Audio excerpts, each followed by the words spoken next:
Bonjour à toutes, bonjour à tous, j'espère que vous allez bien. On est aujourd'hui le... quel jour on est? On est le samedi 26 juillet 2025.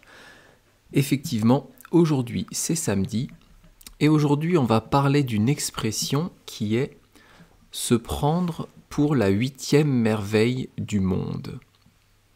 Je vous répète, se prendre pour la 8e merveille du monde. Alors je vous annonce directement qu'aujourd'hui, il n'y aura pas d'astuce du jour, il n'y aura pas de règles de français. Pourquoi? Parce que en introduction, je vais vous parler des 7 merveilles du monde.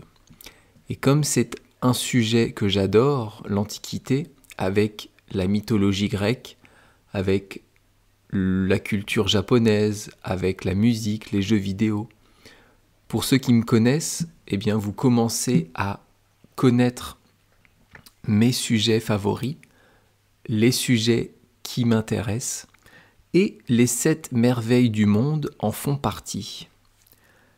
Alors c'est quoi ces 7 merveilles du monde? Déjà, il faut savoir que ces 7 merveilles du monde, ce sont des œuvres d'architecture qui sont incroyables. L'architecture, c'est la construction de monuments. Quand vous allez construire une maison, faire construire une maison, eh bien, il y a des chances que vous utilisiez les services, que vous passiez par un architecte. L'architecte va vous dessiner les plans et va suivre certainement les travaux de la maison. Eh bien, dans l'Antiquité, il y a des hommes, il y a des architectes qui ont eu des idées folles et qui ont créé des monuments spectaculaires, qui ont créé des œuvres incroyables. On va voir un peu toutes ces merveilles, donc il y en a 7, et après, je vais vous parler des 7 merveilles du monde d'aujourd'hui. Quand on parle de 7 merveilles du monde, eh bien, on parle des merveilles de l'Antiquité, il y a des milliers d'années. Mais aujourd'hui, il y a eu un vote par la population mondiale, pas tout le monde évidemment, mais ceux qui ont participé sur Internet, eh bien, ont voté pour les 7 merveilles du monde moderne. Je vous en parlerai tout à l'heure. Mais d'abord, on va parler donc des 7 merveilles du monde antique. Alors, on va commencer par le phare d'Alexandrie.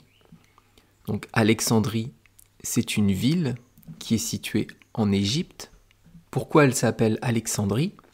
Parce qu'elle a été fondée par Alexandre le Grand. Alors déjà, c'est quoi un phare? Un phare, en général, c'est la lumière qu'on va trouver à l'avant des voitures. Donc c'est ce qui fait de la lumière, le phare d'une voiture. Mais un phare dans une ville, c'est un monument qui est construit au bord de mer, qui va être en hauteur et qui va lui aussi faire de la lumière. À quoi ça sert? Ça sert à guider les bateaux. S'il y a de la brume, ou si les bateaux ne voient rien quand c'est la nuit, eh bien c'est pour éviter que les bateaux se fracassent sur les rochers. Donc c'est pour servir de guide aux bateaux. Et donc ce phare d'Alexandrie, il était monumental. Il était incroyablement haut. C'est ça qui en faisait une des 7 merveilles du monde. Donc il a été construit au IIIe siècle avant Jésus-Christ, donc entre moins 300 et moins 200 avant Jésus-Christ, et il a servi pendant plus de 1000 ans, donc jusqu'en 700 après Jésus-Christ. Et après, il a été détruit par des tremblements de terre, par des séismes. En fait, ce phare, il a été utilisé au début comme phare, et après, il a été transformé pour servir de défense militaire, pour servir de tour, pour défendre militairement l'Égypte, donc la ville d'Alexandrie. Donc ce phare a été détruit bien après à cause de tremblements de terre. Ça, c'est la première merveille du monde. La deuxième merveille du monde, c'est le colosse de Rhodes. Alors, un colosse, c'est quoi? Un colosse, c'est d'abord une statue qui est très très grande, une statue énorme. Et par extension, aujourd'hui, quand on dit c'est un colosse, eh bien c'est un homme qui va être très grand, avec une très grande carrure. Un gars qui fait 2 mètres, 130 kilos, c'est un colosse, c'est un monstre. Eh bien, le colosse, donc, il était situé à Rhodes. On l'appelait d'ailleurs, comme je vous ai dit, colosse de Rhodes. Alors Rhodes, c'est où et c'est quoi? Rhodes, c'est une ville et c'est aujourd'hui, une île. C'est une île qui est située au sud de la Turquie et un peu à l'est de la Grèce. Je pense que c'était une île grecque à l'époque. Et donc ce colosse, c'est une statue énorme. Elle faisait 32 mètres de haut. Je ne sais pas si vous vous rendez compte, 32 mètres de haut, ça fait un immeuble de 11 étages.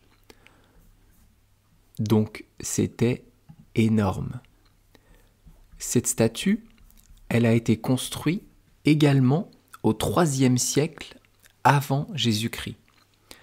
Donc phare d'Alexandrie, IIIe siècle, colosse de Rhodes, IIIe siècle. Le phare d'Alexandrie était plus grand que le colosse de Rhodes. Il faisait 130 ou 140 mètres, et donc le colosse, 32 mètres. Qu'est-ce qui a détruit cette statue? Eh bien, comme le phare d'Alexandrie, c'est un tremblement de terre qui en fait a détruit les pieds et les genoux de la statue, du colosse, et donc la statue est tombée dans la mer. Pourquoi dans la mer? Parce que ce colosse de Rhodes, il était situé à l'entrée du port de Rhodes. C'est ce colosse, c'est cette statue qui indiquait l'entrée du port, l'entrée de la ville. Ça, c'est la deuxième merveille du monde.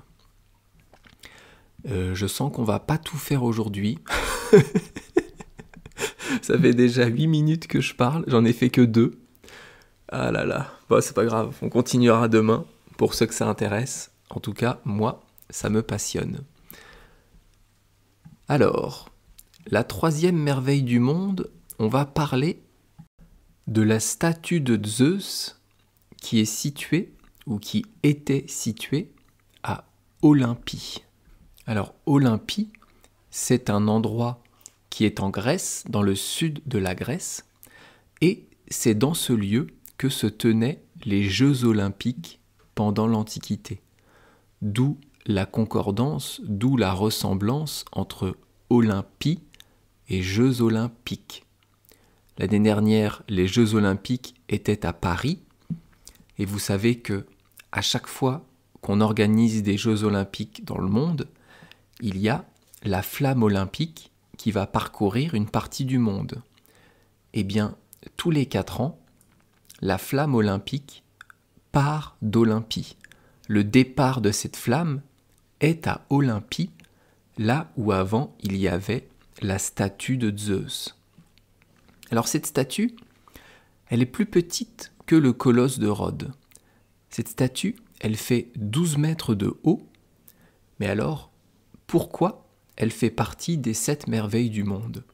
Elle ne fait, entre guillemets, que 12 mètres, ce qui est déjà un immeuble de 4-5 étages. Pourquoi? Parce qu'en fait, cette statue, elle est tout en ivoire et en or.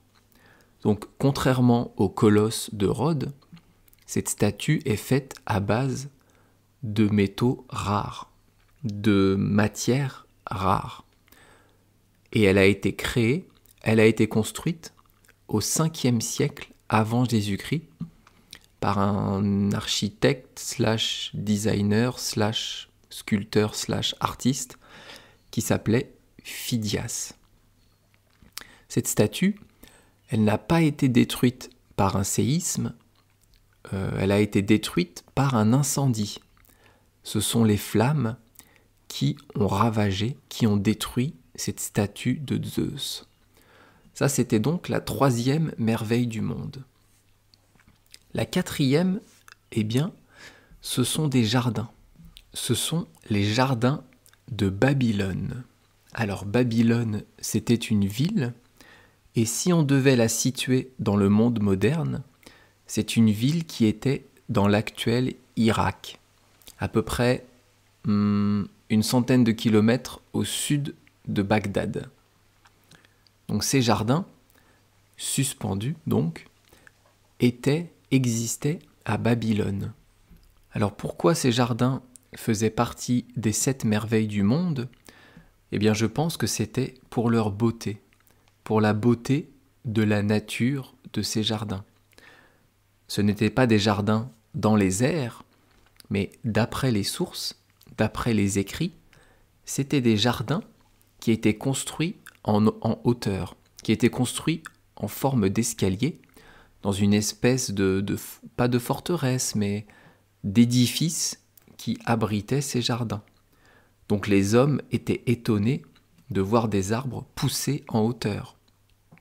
Aujourd'hui, on fait des rooftops avec des arbres, avec de la végétation, pour diminuer la chaleur dans les bâtiments.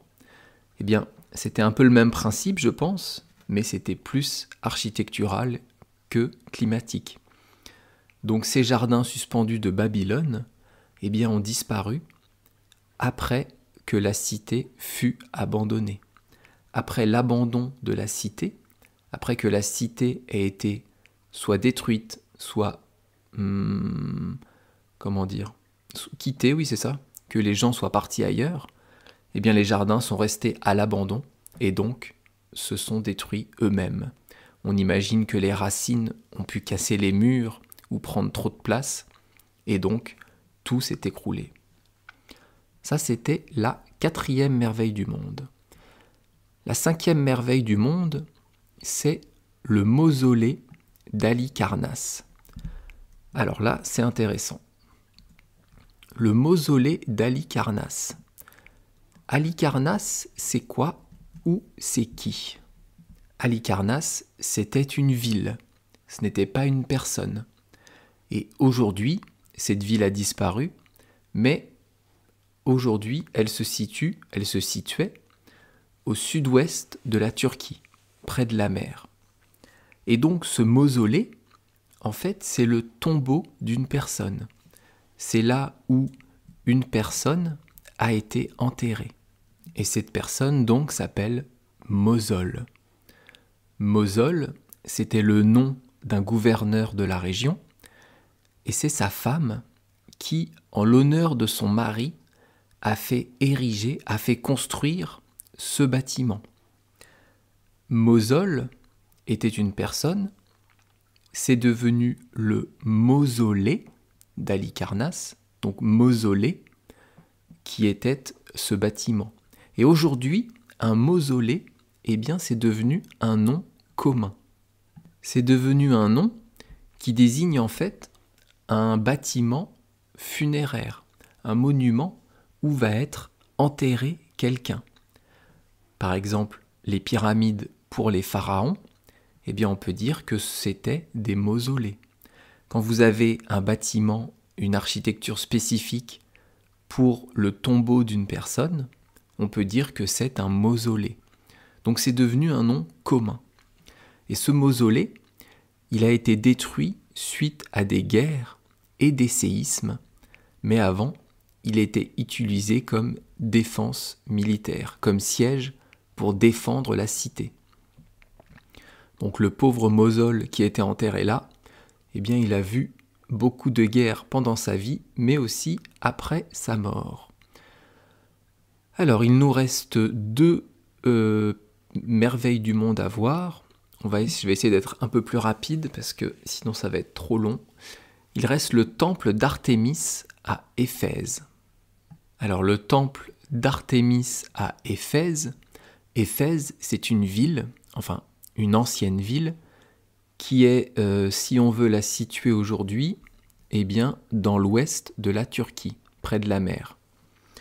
Et donc Artémis, c'est une déesse grecque. C'est la déesse de la chasse et de la nature sauvage.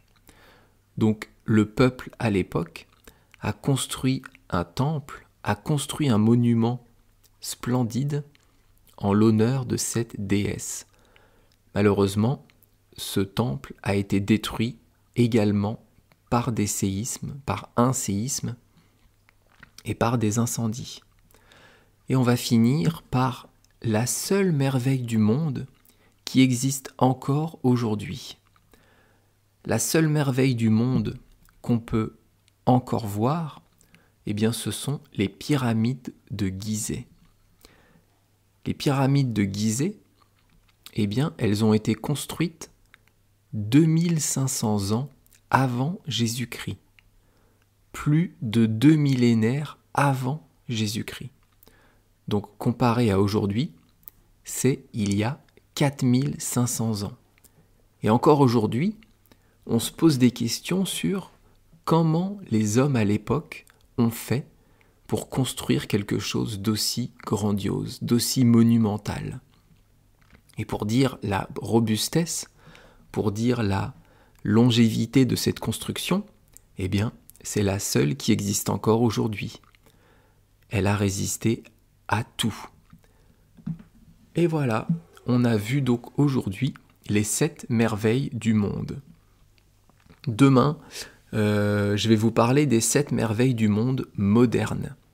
Puisque aujourd'hui, comme je vous disais, il n'y a plus aucune merveille du monde antique qu'on puisse voir, sauf les pyramides de Gizeh. Je suis désolé, j'ai été long. J'ai été très long. Je vais encore me faire taper sur les doigts par certains auditeurs. Tiens, d'ailleurs, se faire taper sur les doigts, c'est une autre expression française que je vais noter et qu'on verra un autre jour. Et maintenant, après 17 minutes d'introduction, on passe à l'expression du jour, se prendre pour la 8e merveille du monde. Eh bien, je pense que rien que dans le titre, rien que dans l'énoncé de l'expression, vous comprenez le sens. Alors, se prendre, c'est un verbe pronominal, et ça veut dire se considérer comme. Penser que l'on est quelque chose. Si je vous dis « je me prends pour Dieu », eh bien je pense que je suis Dieu. Il se prend pour un saint, eh bien c'est « il considère qu'il est un saint ». Il se pense saint. Il pense qu'il est comme un saint. En fait, se prendre, généralement, c'est croire quelque chose que l'on n'est pas. Évidemment, je ne suis pas Dieu, quoique peut-être. Donc, si je vous dis « je me prends pour un Dieu », eh bien, je me prends pour quelque chose que je ne suis pas. Donc, se prendre pour la 8e merveille du monde, eh bien, c'est se prendre pour une personne incroyable. Quelqu'un de très intelligent, de très beau, de très fort, de très tout ce que vous voulez. Alors qu'en fait, non. En fait, quand vous dites ça de quelqu'un, eh bien c'est péjoratif, c'est plutôt négatif. C'est dire de quelqu'un que cette personne est prétentieuse. Par exemple, vous êtes à un dîner entre amis et il y a une personne qui arrive chez vos amis que vous ne connaissez pas, qui est l'ami de quelqu'un d'autre. Et cette personne ne va pas dire bonjour, va s'installer et va se faire servir. Et bien à ce moment-là, vous pourrez dire à votre voisin « Mais il se prend pour la 8e merveille du monde, lui, ou quoi ?» Alors, quand je vous dis ça, donc ce n'est pas très gentil. Ça veut dire, le gars, il arrive, il dit pas bonjour, il ne fait rien, il se fait servir. Il se prend pour qui ? Quand vous dites à quelqu'un « tu te prends pour qui ?», ça veut dire Mais tu crois que t'es qui ? T'es qui pour me parler comme ça ? T'es qui pour te comporter de la sorte ? En fait, on pourrait dire « il ne se prend pas pour de la merde ». Ça, c'est une belle litote. Il ne se prend pas pour de la merde. Ça, c'est encore plus vulgaire. Hein. Ça, c'est autant se prendre pour la 8e merveille du monde, c'est pas familier, c'est pas vulgaire. Il se prend pas pour de la merde, ça, c'est vulgaire. Donc, en fait, vous pouvez utiliser cette expression en parlant de quelqu'un, mais pas en lui parlant directement. Si vous dites à quelqu'un « tu te prends pour la 8e merveille du monde », ça va créer des problèmes. Il va y avoir un petit conflit et il faut vous attendre à une réponse.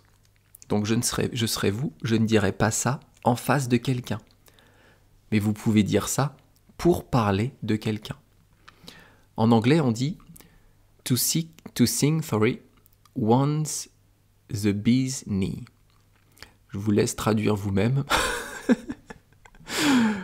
Et ça veut dire, en gros, ne pas se prendre pour de la merde. Se sentir tout puissant, croire qu'on est très beau, très fort, très gentil, etc., etc.